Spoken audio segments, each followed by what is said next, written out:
महात्मा शेख फरीद साहब जी की। फरीद चार गवाया हंड के, चार गवाया सम लेखा रब मंगे सिया, तू आयो केड़े काम। फरीद चार गवाया हंड के, चार गवाया सम लेखा रब मंगे सिया, तू आयो केड़े काम। यह एक मुसलमान दरवेश का कलाम है जिसको शेख फरीद साहब कहते हैं। कुछ लोग प्यार में आकर के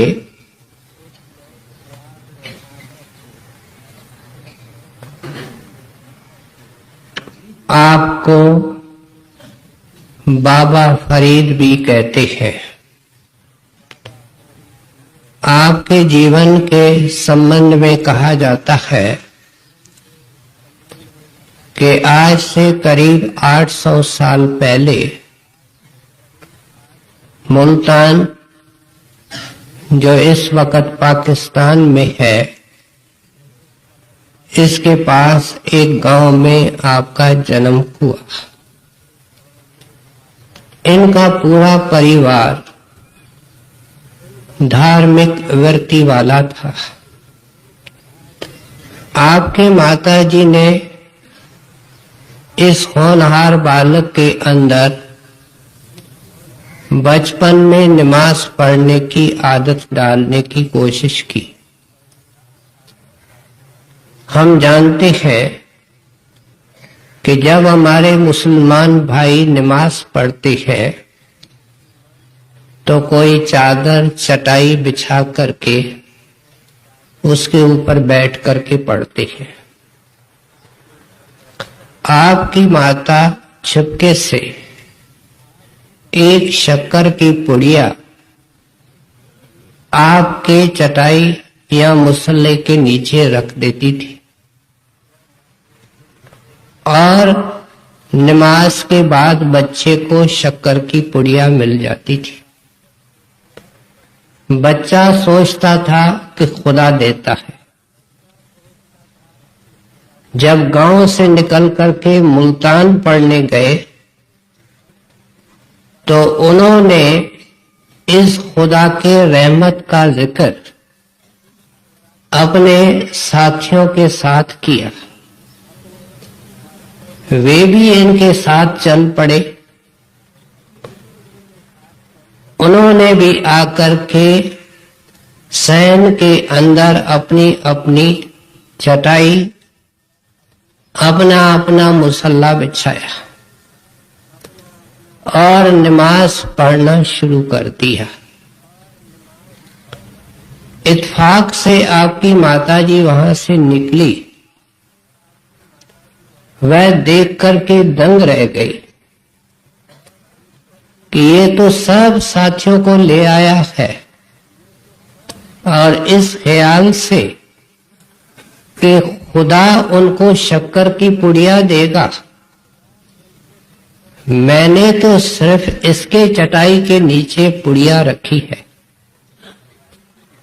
उस वक्त बेअख्तियार आपके अंदर से प्रार्थना निकलती है कि खुदावंद, अब आप रहमान हैं और रहम करना, इन बच्चों पर दया करें। अगर इनको शक्कर की पुड़ी नहीं मिली तो इनका विश्वास सदा के लिए आपके अंदर से उठ जाएगा। आप रहमत करें, मेरे ऊपर भी दया करें।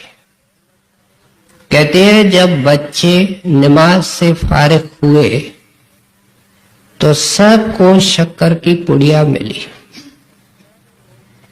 उस वक्त की जो विद्या थी वो आज के विद्या से बिल्कुल भिन्न थी। पूरा जोर धार्मिक और आध्यात्मिक पक्ष पर था। इनकी रुचि किताबी ज्ञान से निकल गई और आप रूहानी आध्यात्मिक लिटरेचर पढ़ने लगे। ये ख्याल रखना चाहिए कि उस जमाने के अंदर छापखाने नहीं थे, इस तरह किताबें नहीं मिलती थी, हाथ से लिखी जाती थी। लिखने वाला उसको संभाल संभाल करके रखता था और पढ़ने के लिए भी मुश्किल से देता था। आपको इतना प्रबल शौक था कि जो पता लगता, जहां से इनको पता लगता, मिन्नत करके प्रार्थना करके पढ़ने के लिए पुस्तक ले आए। अब पढ़ते पढ़ते इस नतीजे पर पहुंचे कि ये इंसान की देह मनुष्य जन्म अति दुर्लभ है। ये खुदावंद के बंदगी के लिए मिला है, इसलिए दिल देना है तो संसार को नहीं, किसी प्राणी और पदार्थ को नहीं, एक उस खुदावंद को दिल देना है।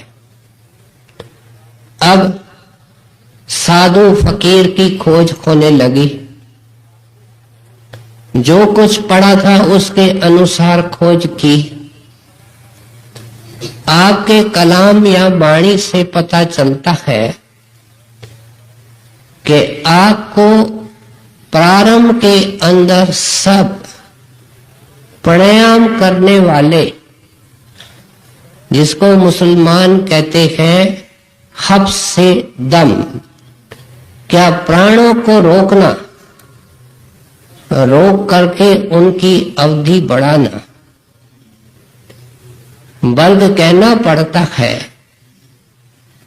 कि जितने भी भारत या विदेश के आज धार्मिक आश्रम है, उनके अंदर मुख्य साधन प्राणायामी है। संत महात्मा प्राणों को नहीं छेड़ते, वे एक सरल मिसाल देकर के समझाते हैं कि जब तुम किसी से बात करते हो तो तुम्हारा ध्यान प्राणों की तरफ नहीं जाता। ये सिमरन क्या है? ये परमात्मा से बात करनी, उसको प्रार्थना करनी, उस प्रार्थना में मन मैव हो जावे, प्राणों से इसका कोई संबंध नहीं है। अब ये बड़े कठोर साधन होते हैं, घोर तपस्या होती है, और इसके अंदर आप पूरी तौर पे लग गए, जंगलों में रहने लगे। पहले तो जंगल के मेवे, जिसको हम कंद मूल कहते हैं, वे खा करके गुजारा करते थे। बाद में इन्होंने फाके या व्रत रखने शुरू कर दिए, लंबे लंबे व्रत। आपने अपने कलाम में लकड़ी की रोटी या काठ की रोटी का जिक्र किया है। गोलाकार एक लकड़ी की रोटी आपने बनवा ली थी। तपस्या करते थे, भूख तंग करती थी, उस लकड़ी के रोटी को चूसते थे, चूस करके और पेट से बांध देते थे। इत्तेफाक से गांव वाले पूछते कि बाबा कुछ खाया है? तो जवाब देते खाया है, और जो बचा है वो पेट के साथ बांध दिया।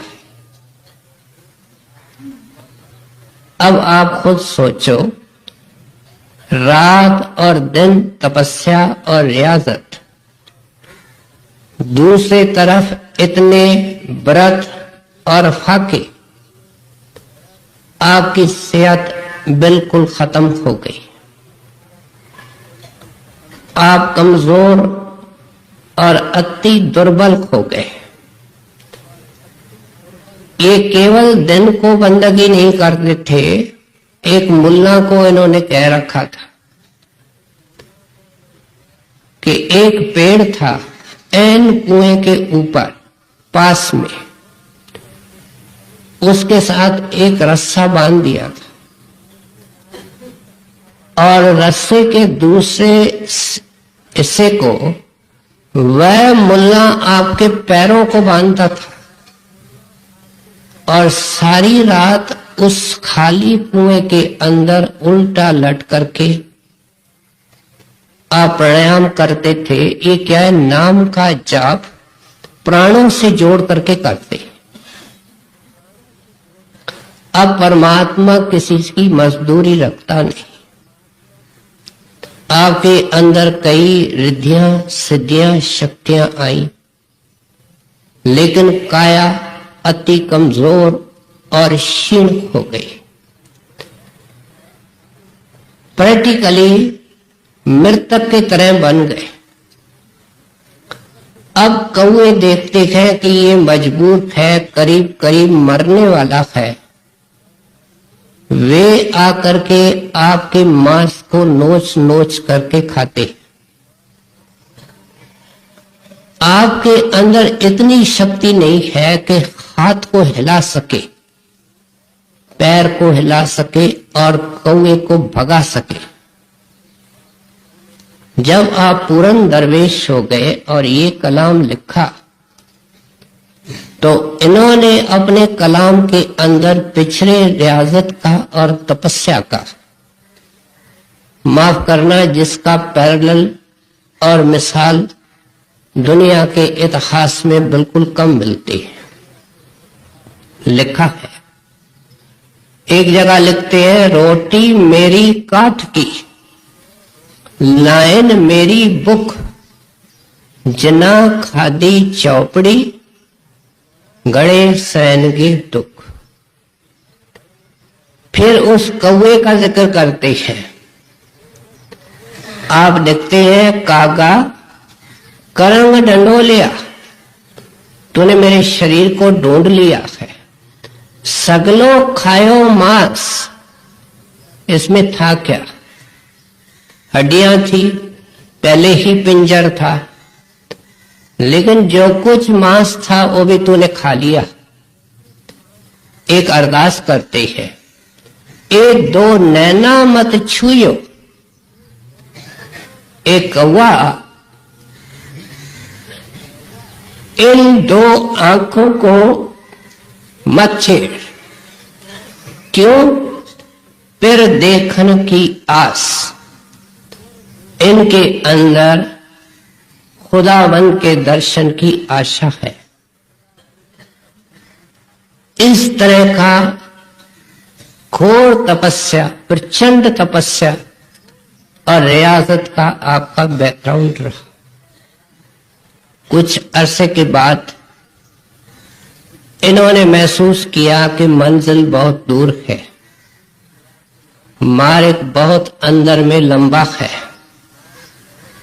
और मुझे पूरे मुर्शिद कामिल दरवेश की जरूरत है। इस खोज ने आपको दिल्ली पहुंचाया। उस वक्त हमारे अजमेर के चिश्ती साहब ये दरवेशों के लाइन के संस्थापक थे। इनका एक कमाई वाला शिष्य जो बाद में इनका गदी नशीन बना, वे थे हजरत बख्तियार काकी साहब। उनके चरणों में पहुंचे। उन्होंने कहा, बेटा इनसे कुछ नहीं बनता। खुदा अंदर है, उस तक जाने का रास्ता शब्द, कलाम और बांगे आसमानी है, जो दिन रात अंदर बज रही है। जब तक उसका भेद नहीं मिलेगा, घर हाथ नहीं आएगा। आपने उनको नाम, शब्द, कलमे का भेद दिया। अब सब कुछ तैयार था, दीपक तैयार, तेल पड़ा है, बाती है, माचिस पास में है, जलाने की देर है। थोड़े ही अभ्यास से आपके अंदर शब्द गूंजने लगा, ज्योत जगमगाने लगी। और कहते हैं बख्तियार काकी साहब ने आपको अपने रूहानी खजाने का वारिस जाते वक्त नियुक्त किया। आपको दिल्ली के राजनीति वातावरण से घृणा हो गई और इन्होंने चल करके मुल्तान के पास अपना डेरा बनाया, जिसको पाक पटन कहते हैं। आज भी वहां आपकी समाध है, आपके हस्तलिखित पुस्तक है। आपने अपनी वाणी या कलाम फारसी और पंजाबी में लिखा है, और वो लकड़ी की गोलाकार रोटी भी वहां आज तक रखी हुई है यादगार के रूप में।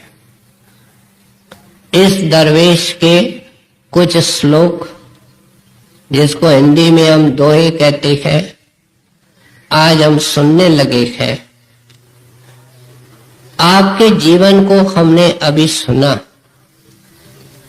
और संतों महात्माओं का जीवन एक बहुत बड़ा सबक होता है। आपने दुनिया के किसी वस्तु से प्यार नहीं किया, किसी प्राणी से प्यार नहीं किया, और खुदा के मिलने के लिए सब बाहर के जोर लगाए, सब बाहर के साधन अपनाए, लेकिन मिला जब शब्द स्वरूपी कलमे का रूप मुर्शिद मिला, और आपने उस नाम की कमाई की। फिर जाकर के मन के अंदर संतोष आया, क्योंकि संतोष उस खुदा और मालिक के मिलाप में है। अब हमको इसी उपदेश को, क्योंकि वाणी के अंदर अपने सारे जिंदगी के तजुर्बे का सार संत महात्मा लिख करके गए हैं, हम प्यार से आपको सुने। इसको वापस पढ़। फरीद चार गवाया हंड के, चार गवाया सम, देखा रब मंगेसिया, तू आयो केड़े काम। अब कहते हैं, ऐ बंदा, तुम पता नहीं कहां कहां दौड़ रहे। एक लंबी दौड़ में चार गवाया हंड के, पंजाबी है। हंड का मतलब है सरगर्दानी, परेशानी, मुफ्त की दौड़ धूप। दिन के चार पैर होते हैं, रात के चार पैर होते हैं, एक पैर 3 घंटे का होता है। कहते हैं दिन के 4 पैर तो तुमने इस दौड़ धूप के अंदर खत्म कर दिए। बंदा, तुम्हारी उम्र कितनी है?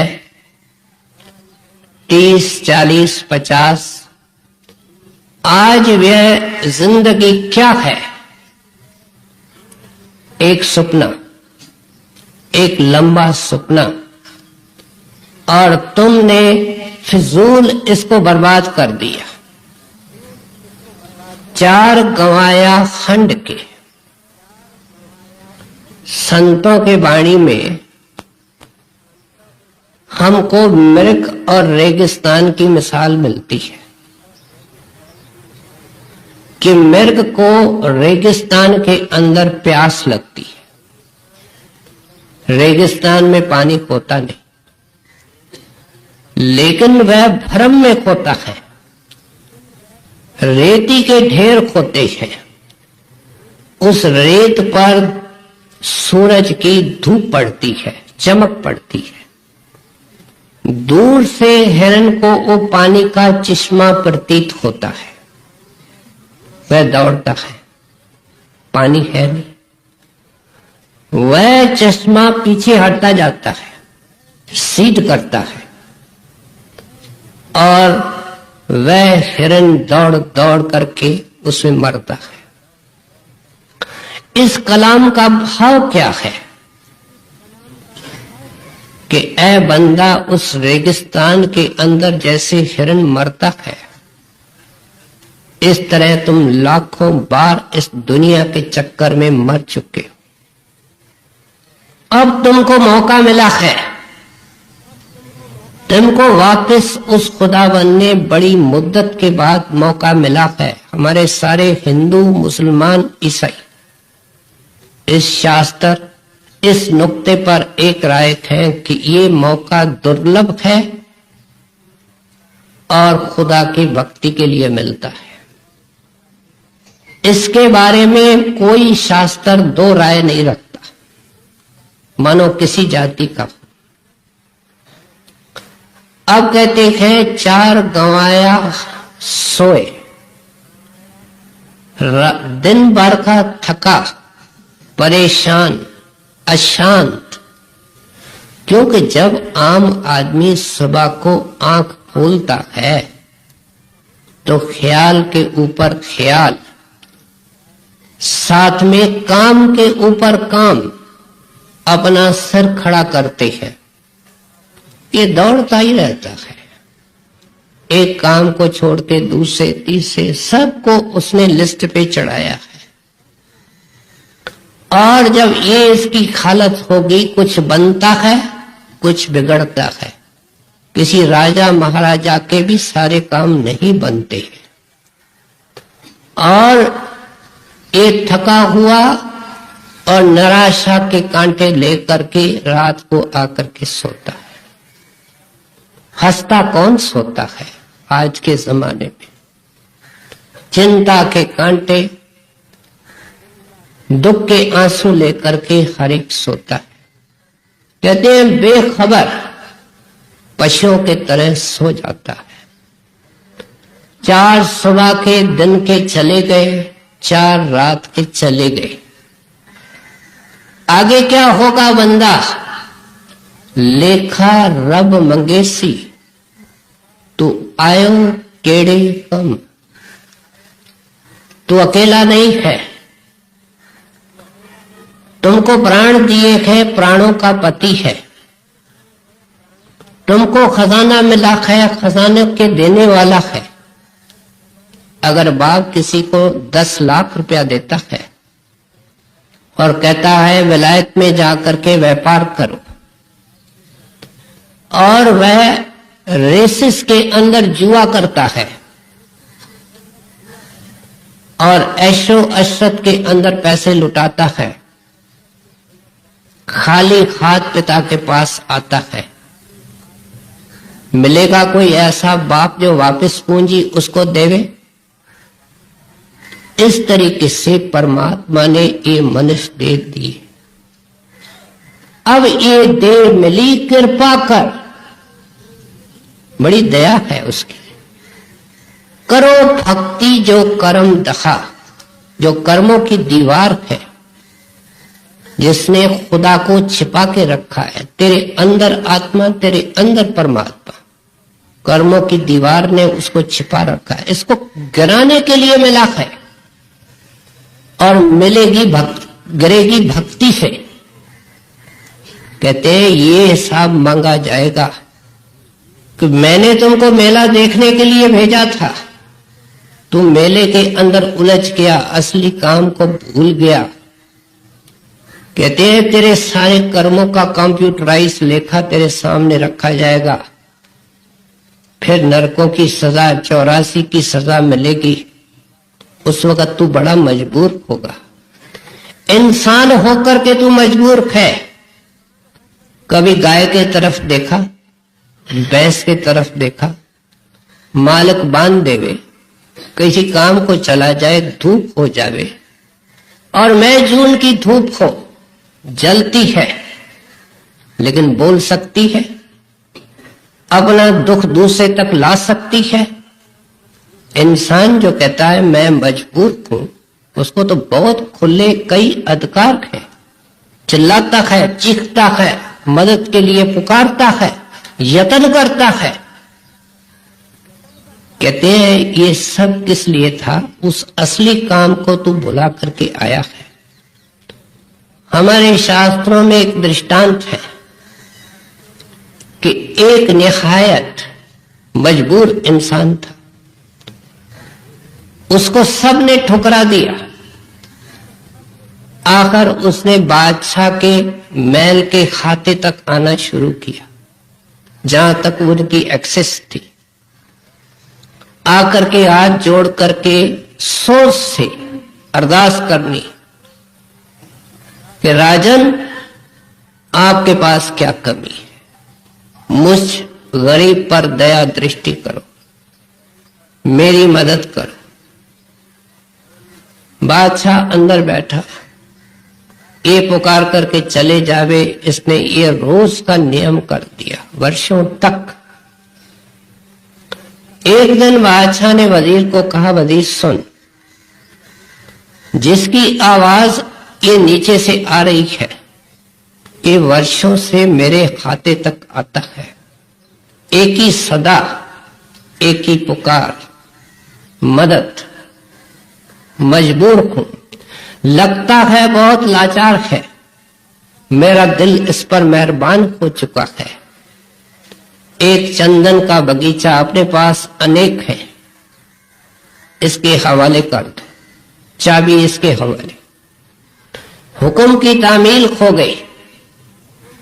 कुछ वर्षों के बाद उसी वजीर के साथ बादशाह उस तरफ निकला जहां इस मजबूर इंसान को चंदन का बगीचा दिया गया था। बादशाह ने कहा, देखें तो सही कैसे ठाठ से रहता है। जब उस बगीचे निकट के निकट आए, देखते हैं चंदन के पेड़ नजर नहीं आते। थोड़ा अंदर जाते हैं तो कुछ गिने चुने पेड़ बचे हैं, बाकी कटे हैं। आगे जाते हैं, कोयलों की टाल लगे पड़े हैं। कुछ रुकते हैं तो वह इंसान जो मजबूर था वह दौड़ता आता। उसके हाथ काले, उसका मुंह काला, उसके कपड़े काले। हाथ जोड़ता है, नमस्कार करता है, कहता है बादशाह सलामत, आपकी बड़ी मेहरबानी। मैंने तो एक एक करके सब पेड़ काट दिए, उनको जलाया और कोयलों की टाल लगा दी है। मेरी रोजी रोटी अच्छी तरह आराम से निकल गई। बादशाह को सख्त चोट आई, जिसको हम रूड शॉक कहते हैं कि ये मूर्ख, चंदन की कीमत क्या होती है, एक टुकड़े की क्या कीमत होती है। याद रखें, चंदन हर जमीन में पैदा नहीं होता, किसी विशेष जमीन के अंदर ही पैदा हो सकता है, और फिर उसकी देख रेख भी विशेष तरीके से की जाती है। मैंने इसको पूरा बगीचा दिया, ये माला माल हो सकता था। इस बुद्धू ने कर क्या दिया? इसको इतना सख्त महसूस हुआ कि मुंह मोड़ करके चल पड़ा। वजीर को कहता है कि चंदन का बगीचा देंगे तो सोच विचार करके देंगे। संत समझाते हैं कि ऐ इंसान, जब तुम मनुष्य बने हो, तुम्हारा एक एक श्वास चंदन का टुकड़ा है, अनमोल है। तू आशा और तृष्णा के भट्ठी के अंदर उनको जला रहा है, अपने आप को कर्मों की कालिक लगा रहा है। इस काम के लिए तुमको ये चंदन, ये श्वास नहीं मिले थे। श्वास मिले थे कि चंदन की कीमत चंदन पड़े, भक्ति करके इनको सकारत किया जाए। इसलिए कहते हैं तुम अकेले नहीं हो, तुम्हारा हर्ता करता है, तुम्हारा दाता है, तुम्हारा दानी है, जिसने तुझे इंसान का जामा दिया है। वो रब और खुदा और परमात्मा है। मरने के बाद हिसाब मांगा जाएगा। मैंने भक्ति के लिए ये चोला दिया था, तेरा सिर नीचे होगा, तू शर्मिंदा होगा, आंखों से आंसू झरझर होगा, सजा मिलेगी, कोई मदद करने वाला नहीं होगा। याद रख, ये लाखों जुगों का तेरा इतिहास है। शेख फरीद साहब कहते हैं मेरी ये भावना है कि वापस ऐसा कोई काम न करते कि तेरे को शर्मिंदा होना पड़े और उस सजा का भागी बनना पड़े। बुनियाद रख रहे हैं कि मनुष्य चोला मालिक की भक्ति के लिए कैसे हो सकती है, आगे बयान करते हैं। फरीद चार गवाया हंड के, चार गवाया सम लेखा रब मंगेसिया, तू आयो केड़े काम। फरीदा तिन मुख डरावना, जिन विसारियो नाम, इथे दुख गनेरिया, आगे ठहरना ठाओ। अब शेख फरीद कहते हैं मैं नजर मारता हूं, ध्यान से देखता हूं, हर एक बहन भाई के चेहरे पर डर है। कहते हैं डर, चिंता, फिकर ये इंसान की जायदाद बनी हुई है। कहते हैं मुझे कैसे नजर आता है, क्योंकि डर, भय और फिक्र तो हमारे अंदर पैदा होता है, लेकिन जो हमारी अंदर की हालत होती है उसका आईना कौन सा है? हमारा चेहरा। इसलिए अंग्रेजी के अंदर कहावत है face is an index to mind. तेरे मन में क्या गुजरता है उसको अगर पढ़ना है तो वो आईना तेरा चेहरा है। संतों को देख देख करके मन शांत होता है, खुशी मिलती है। क्यों? कि उनके अंदर वो परमात्मा का प्यार है, उसका प्रकाश है, उसका कीर्तन है। स्वामी जी महाराज ने लिखा जिनको कंठ मिलाप है तिन मुख बरसत नूर। नूर का सागर होता है, वो खुशी का सागर जो उनके अंदर लहराता है वो उनके मुख मंडल पर होता है। घट शीतल, कहते हैं आंखों से नीचे कुछ भी हो, आंखों से ऊपर घट शीतल, हृदय सुखी, हृदय भी इस मस्तक में है। बाजे अनहद तूर, वो अटूट रूप से शब्द से जुड़े होते हैं। कहते हैं वो हर एक के चेहरे से डर, भय और फिक्र टपकता है। डर किस बात का? डर इस बात का कि जो मेरे पास है वो चला न जाए। इस आदमी को मैंने देखा था 5 साल पहले, कितना सुंदर, कितना सेहत में था। आज हड्डियों का पिंजरा हो गया है, इसको कैंसर हो गया, इसको टीबी हो गई। इसको डर लगता है कि मेरी सेहत न चली जाए। देखा एक शाहूकार है, बड़े शान मान से रहता है, नौकर चाकर है, कारें दौड़ती है। एंटी करप्शन वालों ने रेड डाली, इनकम टैक्स वाले आए, सारा काम पोला निकला। खाने को परेशान है, व्यापारी है, इसको अपना भय लगता है, डर लगता है। पैसा कैसे कमाया जाता है उनको खुद पता है। फिर देखता है कि ये कितना नेक इंसान था और अभी भी है, लेकिन इसकी संतान कैसे निकली आवारे, जिसने खानदान को कलंक लगा दिया। इसको डर लगता है कि मेरे बच्चे न बिगड़ जाए।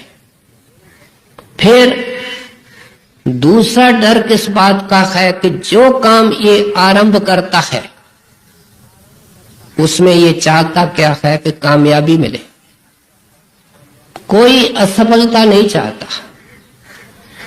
कामयाबी मिलेगा अर्थ क्या, उसके अंदर आशा पैदा होती है। लेकिन याद रखें कि आशा की बहन निराशा है, दोनों एक साथ रहती है, कभी अलग नहीं होती है। आशा के साथ निराशा है। सारे काम सम्राट के पूरे नहीं होते, आम इंसान के कैसे पूरे हो सकते हैं। उसकी चिंता, उसका डर, उसको फिक्र, उसको सताता रहता। फिर एक गली के अंदर, मोहल्ले के अंदर, बाजार के अंदर, शमशान भूमि के पास से निकलता है। लोग बोलते जाते हैं, राम राम संग है, सतनाम संग है। ये कुछ सोच के कहता है मैंने इतना कुछ किया, खून पसीना एक किया, सब कुछ किया, ये मैं बस खाली हाथ इसके तरह चला जाऊंगा। सबसे बड़ा भय कि किया कराया छोड़ के जाऊंगा, कौड़ी साथ नहीं चलेगी, न शान न मान। मैंने क्या क्या किया। तरह तरह के भय इसको तंग करते हैं। लेकिन मूल कारण क्या है? जिन विसारियों नाम। फरीद साहब कहते हैं क्योंकि इनकी आत्मा और सूरत नाम से टूटी हुई है। इस वक्त हम सत्संग सुन रहे हैं, लाउड स्पीकरों से आवाज निकल रही है, लेकिन जिस यूनिट की तार डिस्कनेक्टेड होगी उससे आवाज नहीं निकलेगी। बल्ब कितने जलते हैं, लेकिन जिस बल्ब की तार डिस्कनेक्टेड होगी उससे रोशनी नहीं निकलेगी। नाम एक खुशी, शांति और प्रकाश का स्रोत है, भंडार है आंखों के पीछे। हमारी सूरत उससे टूटी हुई है, डिस्कनेक्टेड है, इसलिए आंखें बंद करते हैं। घोर अंधेरा है, घोर अज्ञान, घोर डर है। शेख फरीद कहते हैं जब तक तेरी सूरत उस शब्द के साथ नहीं जुड़ेगी, ये जिसकी असल है, जिस भंडार से निकली है, ये डर कभी खत्म नहीं होंगे। जब भी हम किसी संत महात्मा की, हम तो मुसलमान दरवेशों के कई बार कलाम लेते हैं, क्योंकि संत मत बड़ा फराख दिल होता है, उदार होता है। हीरा किस जगह से भी मिले, जंगल में मिले, झोपड़ी में मिले, हीरा तो हीरा होता है। इसमें जात पात का कोई सवाल नहीं है। सभी महात्माओं ने महिमा की है नाम की। मुसलमान उसको कलमा कहते हैं, निदाए सुल्तानी कहते हैं, उस खुदा की आवाज निदा। अंग्रेजों ने कहा हेवनली हार्मनी, एक ही बात है। जो उस भगवान के घर से आवाज निकल रही है, संगीत निकल रहा है। शिवालय के अंदर जाओ, घंटा है। शिवालय की छत गोलाकार, मंदिर की गोलाकार, गिरजे की गोलाकार, हर एक के एन छत के बीच में एक घंटा लटकता है। कभी हमने सोचा ऋषियों ने, मुनियों ने, महात्माओं ने ये बनाए तो किस पर्पस से बनाए? कि वो असली मंदिर हमारा घट है, हमारा सिर उस तरह है, उसके अंदर ये अनहद शब्द, अनंत, नॉन स्टॉप, अखंड अंदर वज्राग है। कहते हैं जब तक तेरी आत्मा उससे जुड़ेगी नहीं, ये तेरा डर और भय कभी दूर नहीं होगा। अब गुरु साहब ने वाणी के अंदर लिखा, धुर की वाणी आई ते सगली चंत मिटाई। कहते हैं लाख कोशिश करो, ये चिंता का कीड़ा तेरे कलेजे को काटता ही रहेगा। कोई दवा इसकी ब्रह्मांड में नहीं है। लेकिन जब तू अपने सूरत को संतों की शिक्षा के अनुसार अंदर उस नाम से, धुर के वाणी से, धुर का मतलब सचखंड अनामी से, जहां हमारा मालिक बैठा है, वहां से वो निकल रही है। क्यों निकल रही है? आत्मा को बुलाने के लिए कि ऐ आत्मा तू भटक गई है। शब्द बिना सुरत आंधरी, कहो कहां को जाए, द्वार न पाए शब्द का, फिर भटका खाए। कहते हैं कोई संत नहीं मिला, ये द्वार है जिसको हम शिव नेत्र कहते हैं, तीसरा तिल कहते हैं, इसका वेदी नहीं मिला, द्वार नहीं मिला, फिर भटका खाए। ऊपर चढ़ करके फिर पहाड़ से नीचे गिरती है, मनुष्य बन करके फिर कीड़ा बनती है। ये भटका खाना है, क्योंकि इसको शब्द का वेदी नहीं मिला, इस शब्द के साथ नहीं जुड़ी। इसलिए गुरु साहब ने लिखा वाणी के अंदर, जिस वखर को लेन तू आया, बंदा याद कर, एक सौदा करने के लिए तुमको उस मालिक ने भेजा है, तू तो पता नहीं कौन कौन से सौदे के पीछे लगा। और राम नाम का वखर है। राम नाम का मतलब वही शब्द है, वही कलमा है। जिस वखर को लेन तू आया, राम नाम संतन घर पाया, वो सौदा तुमको संतों के दुकान में मिलेगा। उनका दुकान क्या है? उनका सत्संग, जहां उसका प्रचार होता है।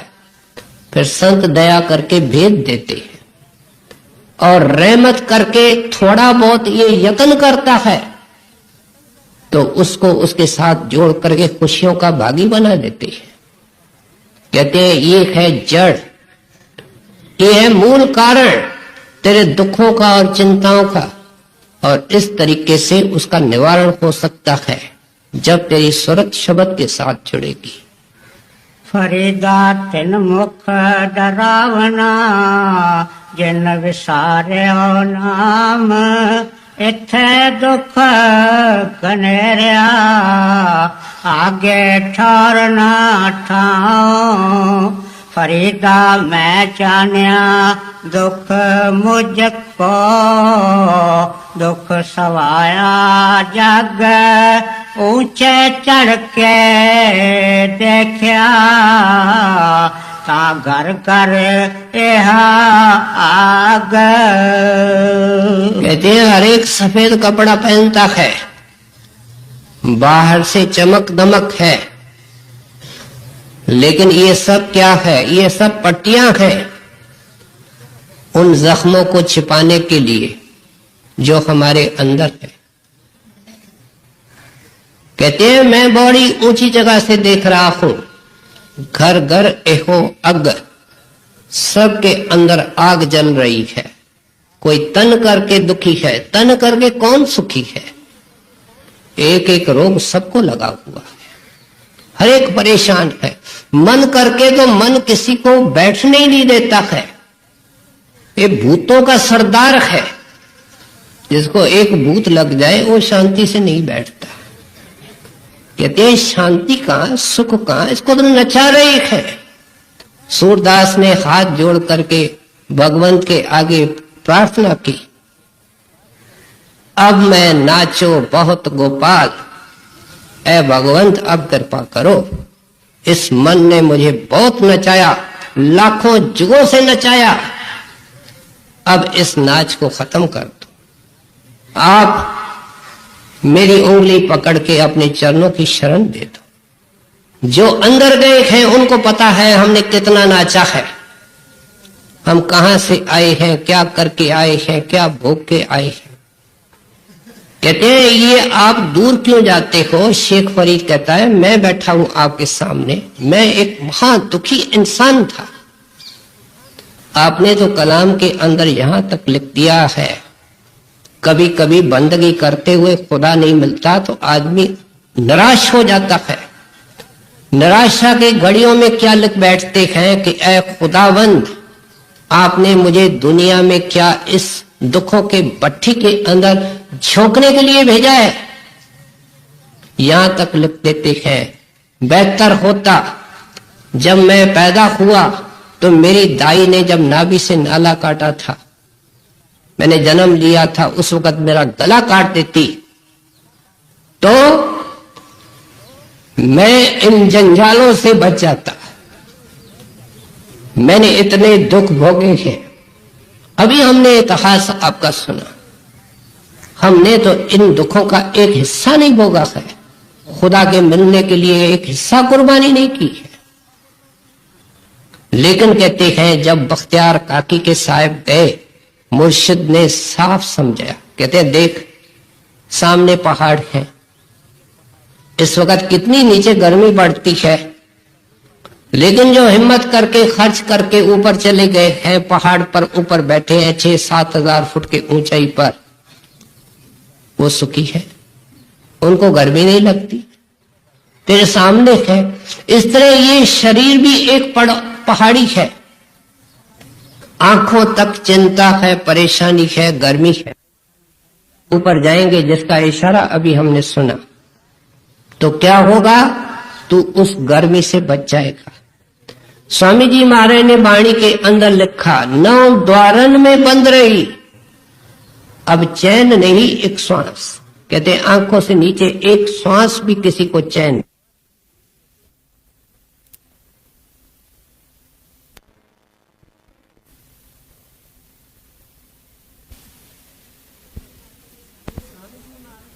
स्वामी जी महाराज ने वाणी के अंदर लिखा, 9 द्वारन में बंद रही, अब चैन नहीं एक श्वास। कहते हैं आंखों से नीचे एक श्वास भी किसी को चैन नहीं।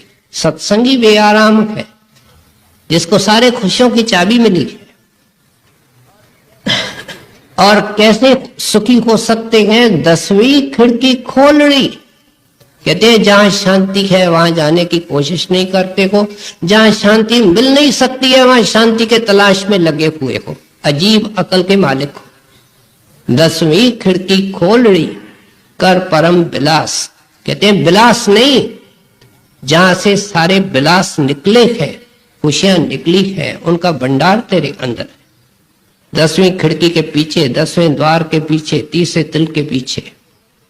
सो इसलिए कहते हैं कि पहले तो फरीद ये समझता था कि सिर्फ फरीद दुखी है, लेकिन जब मुर्शिद ने उस पहाड़ी के ऊपर चढ़ा दिया, हमने थोड़ी बहुत कोशिश की, दोनों हाथ उन्होंने दिए और ऊपर चढ़ा दिया। और ऊपर जाकर के क्या देखा? घर घर एको अग। अगर आप अपने गली से देखेंगे, जिस जमाने के अंदर शेख फरीद थे उस वक्त गैस वगैरह कुछ नहीं थी, घरों के अंदर चूल्हे थे, आग जलती थी। कहते हैं आप गली के अंदर मकान के बाहर खड़े होकर के देखेंगे तो आपको 4, 5, 10 मकानों के अंदर आग जलती नजर आएगी। लेकिन अपने ही शहर के किसी ऊंची पहाड़ी पर चढ़ करके जाके देखोगे तो आपको पता लगेगा घर घर में चूल्हा जल रहा है, आग जल रही है। अब मैं उस जगह में पहुंच करके देखता हूं, कोई चिंता से बरी नहीं है, चिंता से मुक्त नहीं, सबको चिंता का कीड़ा काट रहा है। शुक्र है उस घड़ी का जब बख्तियार काकी साहब मिले और ये गरीब इंसान फरीद जो महा दुखी था वो बच गया। क्या समझाना चाहते हैं कि ऐसा दरवेश मिले, शरीर रूपी पहाड़ी की चढ़ाई की जाए, आंखों से ऊपर जाए, अंदर आदमी जाए, वहां तो दुख और कलेश की लहर तक नहीं जाती है। सागर के अंदर जहाज चलता है, किश्ती को बार बार लहरें तंग करती है, लेकिन जहाज ऐसे तरीके से बना होता है कि लहरों के बीच में होते हुए यात्री आराम से अखबार पढ़ते हैं, टीवी देखते हैं, आराम से सोते, लहर उनको नहीं छूती। दुख और सुख तो मौजूद रहते हैं जिंदगी में, लेकिन ये पहाड़ी के ऊपर चढ़ जाता है, इसलिए अंदर में प्रसन्नचित होता है। लोग समझते हैं ये परेशान है, दुखी है, लेकिन वो भीतर में आनंद में होता है। फरीदा मैं जान्या दुख मुझको, दुख सवाया जग ऊंचे चढ़ के देखा, ता घर घर यह आग। फरीदा मन मैदान कर, टोए टिब्बे लाए आगे मूल ना आवसी, दोजख संदे वाए। हर तरीके से समझाने की कोशिश करते हैं। कहते हैं अगर कोई मैदान टेढ़ा है, उसके अंदर खड्डे हैं, टोए टिब्बे, कहते हैं उसके अंदर खड्डे हैं और ऊंची जगहें हैं, टीले हैं। जब जमीन समतल नहीं है तो वहां कोई मकान बन सकता है? अगर खेती करनी है तो समतल करना पड़ता है, अगर खेल का मैदान बनाना है तो जमीन को समतल करना पड़ता है। और आप तो अपने अंदर भक्ति का महल बनाना चाहते हैं सत्संगी प्रेमी। आप अपने अंदर झांको कि आपके मन का मैदान किस तरीके से है। फरीदा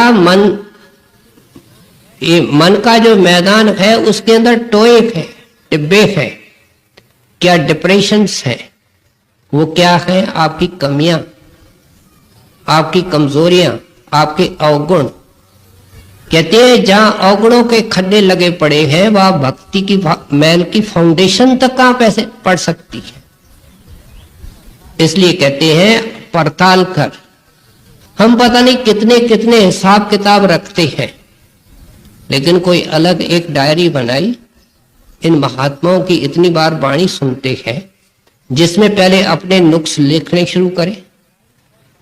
अगर गहराई और बारीकी से रोज 4-4, 6-6 नुक्स अपने लिखें, माफ करना, एक हफ्ते के अंदर डायरी खत्म हो जाएगी।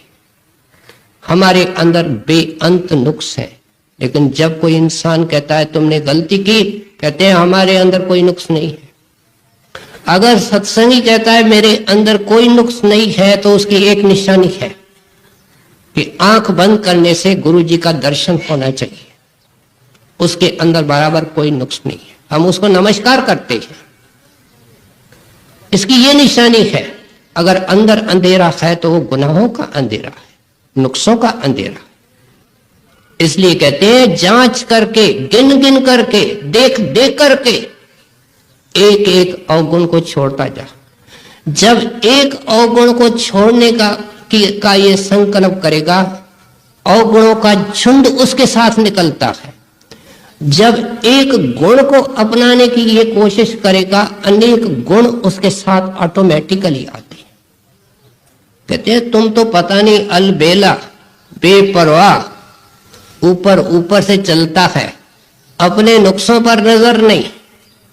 इस 4 दीवारी में आता है सत्संग सुनने, सेवा करने, पल्ले में कुछ ले जाने के बजाय अभाव ले जाता है। सेवादार ऐसा, ये आदमी ऐसा, ये ऐसा। कपड़े देखते हैं, मौसम देखते हैं, दुनिया की बातें करते हैं। कहते हैं अजीब अकल का मालिक है। इसकी नजर अंतर्मुख होनी चाहिए। ये हमेशा बाहर का चौकीदार बना हुआ है, बाहर की चौकीदारी जुगों से करके बाहर मुखी रहा। अब गुरु भी मिला, अंदर इंतजार कर रहा है, लेकिन इसको अपने गुनाह नजर नहीं आते। सो इसलिए कहते हैं जितने अवगुण हैं गिन गिन करके छोड़ता जा, ये जो खड्डे हैं इनको भरता जा। और फिर टीले कि मैं इतना, मैं ऐसा, मैं सबसे पहले आता हूं सेवा में, मैं सत्संग में सबसे पहले आता हूं। ये निकम्मा सत्संगी सबसे लेट आता है। अगर किसी को 10,000 तनख्वाह मिलती है, किसको 1,000 मिलती है, ये उसके संस्कार खोते हैं। लेकिन माण किस चीज का?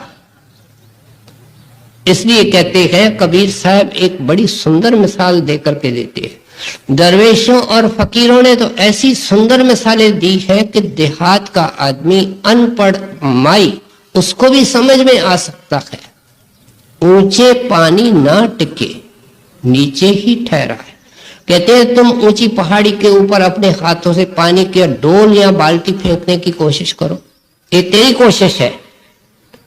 लेकिन पानी तो एक निर्जन चीज है, वो क्या करता है? वो वहां ठहरने से इनकार करता है।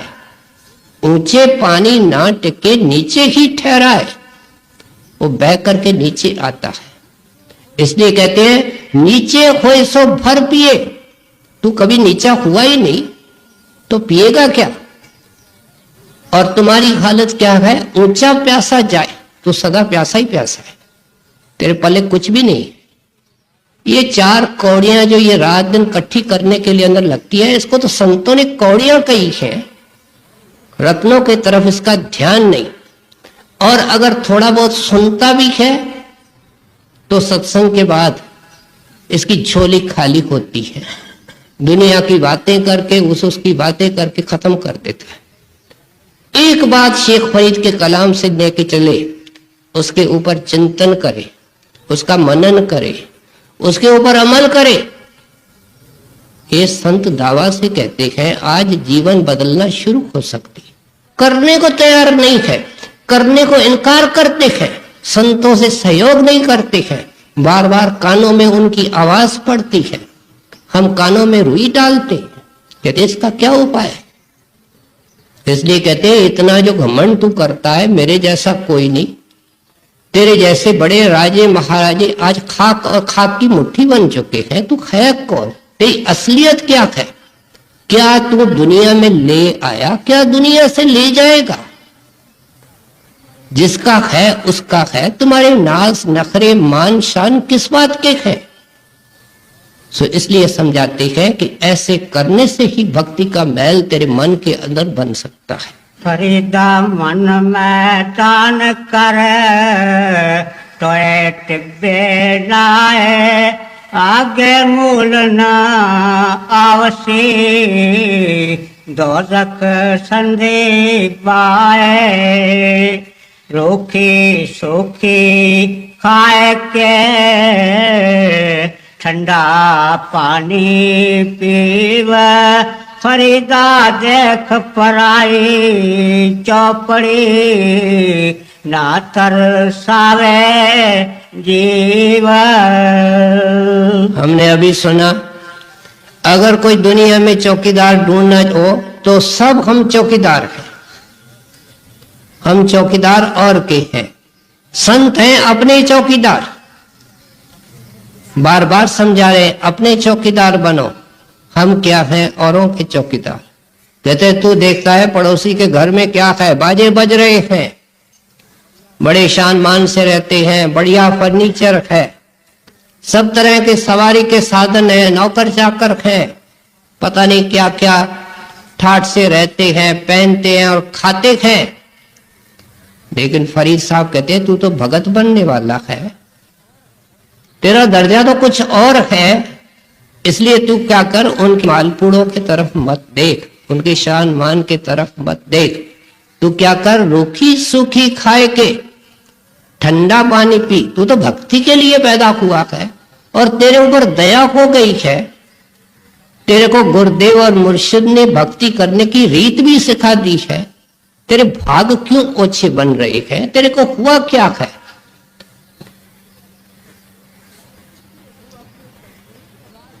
तू अपनी तकदीर सवार क्यों नहीं लेता है? इतना सुनता है, बार बार संत पुकार करके कहते हैं, क्यों नहीं ध्यान देता है? हमने इतिहास के अंदर पढ़ा है कि गुरु नानक देव जी ने मुट्ठी के अंदर मल्क भागों के पूरियां और मालपुड़े पकड़े थे, उनसे खून निकाल करके दिखाया था, समझाया था। लेकिन जो खा गए थे, सारा गांव खा गया था, सारा शहर खा गया था। क्या उनको पता था वो खून खा गए हैं? ये वो महात्मा है जिसकी मुट्ठी में ये ताकत है कि ये निचोड़ करके दिखा सकते हैं। इसलिए कहते हैं तुम जहर को क्यों पान करते हो? तुम हक के रोटी के ऊपर रखो, दूसरे की चिकनी देख करके इसका मन तरसाता है, ललचाता है कि मेरा स्टैंडर्ड ऑफ लिविंग कितना है। इसके पास ये है, कुछ भी नहीं था, ये इसका लड़का विलायत गया। कहते हैं माया के कारण 2500 मकर करता है, माया के कारण देश से विदेश ना जाता है, लेकिन भक्ति के नजदीक कभी नहीं आता है, मन इसको आने नहीं देता है। शेख फरीद ने अपने जिंदगी का एक इंसिडेंट बयान किया। ये खेती किया करते थे। एक दिन इनके बैल आगे आगे जा रहे हैं, एक खुदा की याद में जा रहा। एक मुल्ला के पास हराम की रोटियां बड़ी आई, खा नहीं सका, सूख गई, मस्जिद के बाहर फेंक दी। शेख फरीद के बैलों ने उनमें मुंह डाल दिया। जब शेख फरीद ने दूर से देखा तो दौड़ता आया। इस बीच में उन बैलों ने कुछ रोटियां खा ली। शेख फरीद के आंखों में आंसू आ गए कि मालिक अब क्या होगा। मुल्ला हैरान होकर के पूछता है, भाई तुम क्यों रोते हो, क्या बात हो गई? मुल्ला तेरे हराम की रोटियां मेरे बैलों ने खाई हैं। भाई तेरे बैलों ने खाई है, तूने तो नहीं खाई है। कहते हैं मुल्ला अंधा है, अज्ञानी है, अज्ञान की पट्टी है, तेरे को कुछ नजर नहीं आता है। कैसे ये पट्टी मेहनत से उतरती है ये हम जानते हैं। अब ये बैल मेरे खेत में चलेंगे, जिस तरीके से जी जान लगा करके काम करते हैं, तेरे हराम के रोटियों के कारण ये काम नहीं करेंगे। और जो काम भी करेंगे उसका सूक्ष्म असर उस अनाज में जाएगा, जो पैदा होगा वो मेरे पेट में जाएगा। मैं इसको सोच करके रोता हूं। कितनी बारीकी सी, कितनी गहराई से संत सोचते हैं। हम किससे हाथ मिलाते हैं, किससे बात करते हैं, कभी हमने सोचा किसके यहाँ खाते हैं, उसकी आदतें कैसी हैं, उसकी इनकम कैसी है, उसकी जिंदगी कैसी है। हम कहते हैं, पूछो, फखर से कहता है मैं सत्संगी। और सत्संगी के सोचने का तरीका क्या है और उम्मीद क्या की जाती है? कहते हैं अगर घर के अंदर किसी को छूत की बीमारी, इन्फेक्शस डिजीज लगता है, कैंसर लगता है, टीबी लगती है, कोढ़ होता है, तो डॉक्टर आकर के घर वालों को कह जाता है, भाई इसके गिलास को मत हाथ लगाओ, इसके थाली को हाथ मत लगाओ, इसके कपड़े को हाथ मत लगाओ। क्या हम उसको बुरा मानते हैं? एक शराबी, कबाबी, व्यभिचारी आदमी, उसको हम गले लगते हैं, उसके यहाँ खाना खाते हैं, हमको कुछ नहीं लगेगा?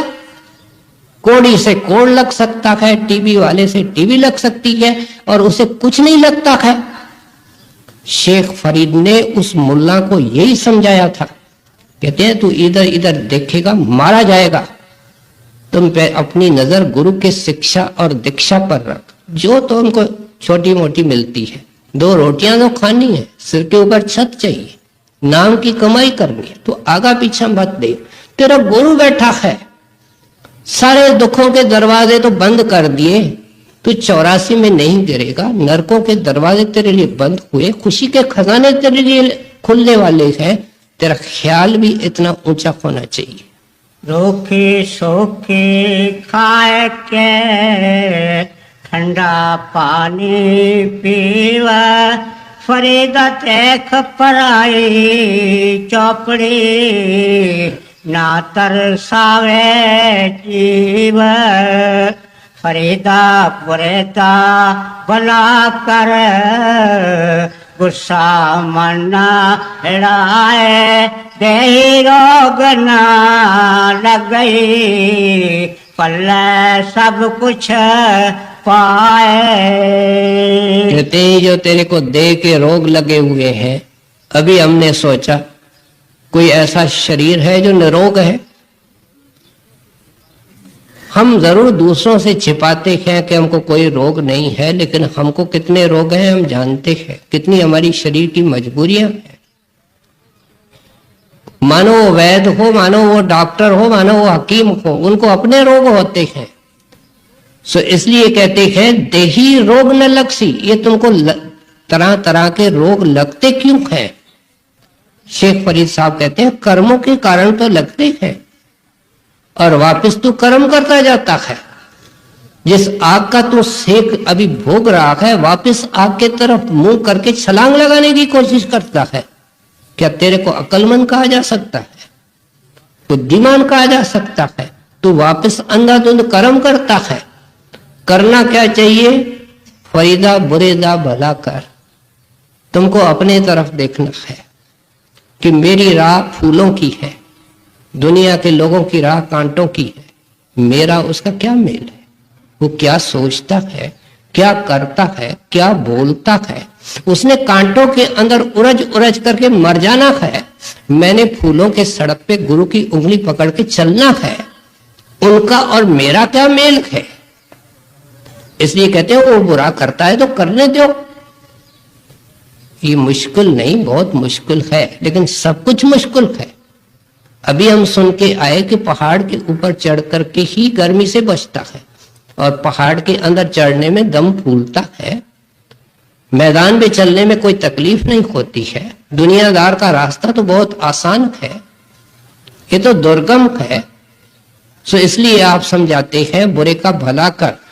हम तो सत्संगी हैं, सत्य से जुड़ना चाहते हैं, नाम से जुड़ना चाहते हैं, लेकिन दुनिया के अंदर आपको नेक इंसान मिलेंगे जो बुरे का भला करते हैं। राजा रंजीत सिंह एक बार खुली दरबार में बैठा था, एक पत्थर आकर के उसके सिर में लगा, खून बहने लगा। संतरी दौड़े, कुछ देर के बाद एक लड़के को पकड़ के लाए। उसके हाथ एक मुट्ठी के अंदर किंकर थे, पत्थर थे, दूसरे मुट्ठी के अंदर बोर थे। उसने किसी बेड़ के पेड़ को पत्थर लगाए थे, अचानक आकर के वो बादशाह को लगा था। खुली दरबार थी, सब कहने लगे बादशाह शरारत इसकी है, आपको इसलिए तकलीफ हुई। बादशाह का खूब काफी खून निकला, मुश्किल से बंद हुआ, लेकिन सब संतरी कहते हैं, दरबारी कहते हैं कि महाराज इसको ऐसी सजा दी जाए कि किसी लड़के की हिम्मत ना हो कि शहर में ऐसी शरारत करे। राजा रंजीत सिंह ने सबकी बात सुन ली, आखिर में बच्चे को बुलाया। कहते हैं देख तेरे हाथ में पत्थर है, हाँ तुमने पत्थर मुझे मारा है, बोर को मारा, लगा मुझे है, खून बह रहा है, मुझे तकलीफ हो रही है। हाँ तो जब तुम बोर को या पेड़ को पत्थर मारते हो तो क्या उसको तकलीफ नहीं होती? होती होगी। कहते हैं फिर मत मारो। जब तुमको बेर खाने को तो मां से पैसे मांगो और बाजार से लेकर के खाओ। और उन्होंने अपने गले से एक कीमती रत्नों की माला उतार करके बच्चे के गले में डाल दी कि तू जा मां को जा करके सारी बात जो मैंने तेरे को सिखाई समझाई है वो जा करके मां से करना। बच्चा चला गया। दरबारी कहने लगे महाराज ये क्या कर दिया आपने? इस शरारत को फिर कौन रोकेगा? कहते हैं रुकेगी। आप थोड़ा गहराई से सोचो कि एक पेड़ है जो जड़ है, उसको इसी बच्चे ने पत्थर मारा था, तो क्या पेड़ लौट करके इसको पत्थर मार रहा था? पेड़ लौट करके इसको मेवा दे रहा था, इसको बोर दे रहा था। क्या मैं उस जड़ पेड़ जैसा भी नहीं हूं? मुझे मालिक ने इतना बड़ा राजा बनाया है कि ये मुझे पत्थर मारे तो मैं इसको सजा दूं? इस हिसाब से तो पेड़ मेरे से अच्छा हुआ। मेरे अंदर क्या इतनी बुद्धि नहीं जो पेड़ के अंदर है? इसलिए मेरे पास जो कीमती चीज थी सो मैंने दे दी। अगर एक दुनियादार कर सकता है, शुभ विचारों वाला आदमी कर सकता है, तो सत्संगी क्यों नहीं करता है? ये सब उज़र है, ये बहुत मुश्किल मार्ग है और वो परमात्मा बहुत ऊंचा है। वाणी के अंदर आया वो इतना ऊंचा है कि जब तुम इतना ऊंचा बनोगे तब उसके साथ मिल पाओगे। ये तो कीचड़ के अंदर बैठा है, उठने की कोशिश नहीं करता, उठता है तो चलता नहीं, कीचड़ धोता नहीं। उस निर्मल गोद में बैठे कैसे और बैठ भी कैसे सकता है? आपका प्रयत्न क्या है, आपकी थ्रस्ट क्या है कि हम निर्मल होकर के उसके गोद में बैठे। फरीदा गुरेता पला कर गुस्सा मन न हेड़ाए, देही रोक न लग गई पल्ले सब कुछ पाए। फरीदा रात कस्तूरी वंडिए, सुत्या मिले न पाओ जिन्ना नैन निंदरावले, तिन्ना मिलन को आओ। शेख फरीद आखिर में हिदायत करते हैं जो सबसे ज्यादा इंपॉर्टेंट और महत्वपूर्ण है। कहते हैं किसी दरवेश का, किसी साधु का, महात्मा का इतिहास देखो, वो रात को नहीं सोया। जिसने सोया उसने गंवाया, जो जागा उसने पाया है। मीरा ने सारी रात नींद से जूझ करके नाम की कमाई की है। गुरु साहब ने वाणी के अंदर लिखा, रात खथूरी वंडिए, सुतियां मिले न भाव, जना नैन निंद्रा वाले तना मिलन को आओ। कहते हैं सोया पड़ा है, कस्तूरी की दुकान रात को लगती है, कौन लगाता है, किस भाव में कस्तूरी मिलती है, उस बेखबर को क्या पता जो सोया पड़ा है और खुराटे मारता है। सत्संगी है, सत्य के साथ जुड़ना है।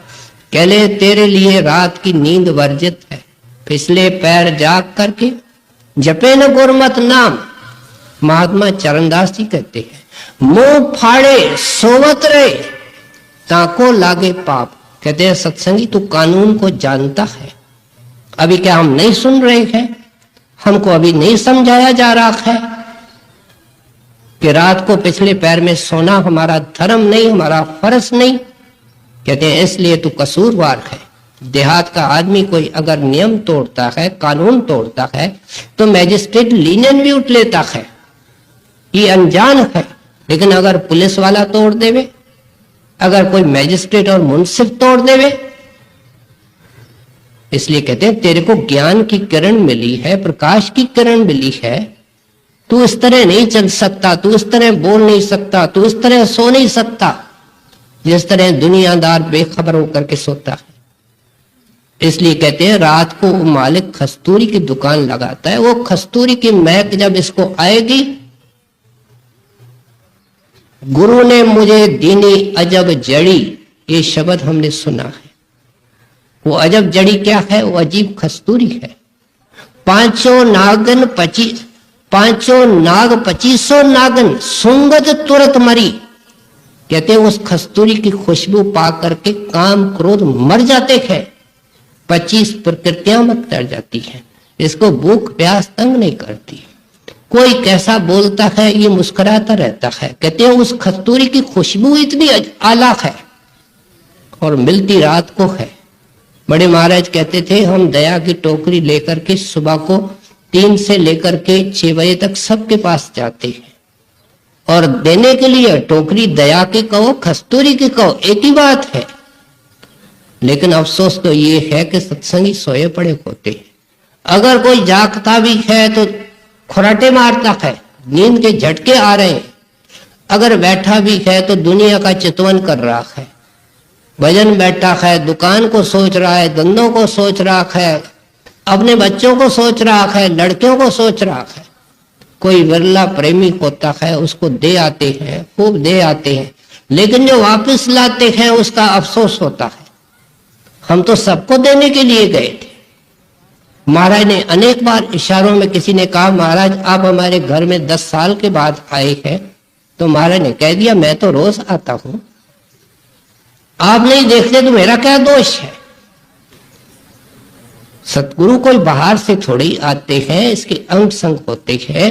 कस्तूरी भी अंदर है, देने वाला भी अंदर है, दुकान भी अंदर लिखती है, ग्राहक भी अंदर जाता है, उसको मिलती है। सो आपने हर तरीके से हमको संत मत समझा दिया। वही संतों की फिलॉसफी जो हम किसी न किसी महात्मा से, दरवेश से, मिस्टिक से हर हफ्ते सुनते हैं। फरीदा रात कस्तूरी वंडिया सुत्या मिले न पाओ जिन्ना नैन निंदरावले तिन्ना मिलन पाओ। राधा संगत जी, अब हम आपसे इजाज़त चाहते हैं। जिन्होंने अभी तक हमारे चैनल को सब्सक्राइब नहीं किया वो ज़रूर कर लें, क्योंकि हम ऐसे ही बेशकीमती सत्संग लेकर आते रहते हैं। सो संगत जी, फिर मिलेंगे एक नए सत्संग या एक नई साखी के साथ। राधा स्वामी जी।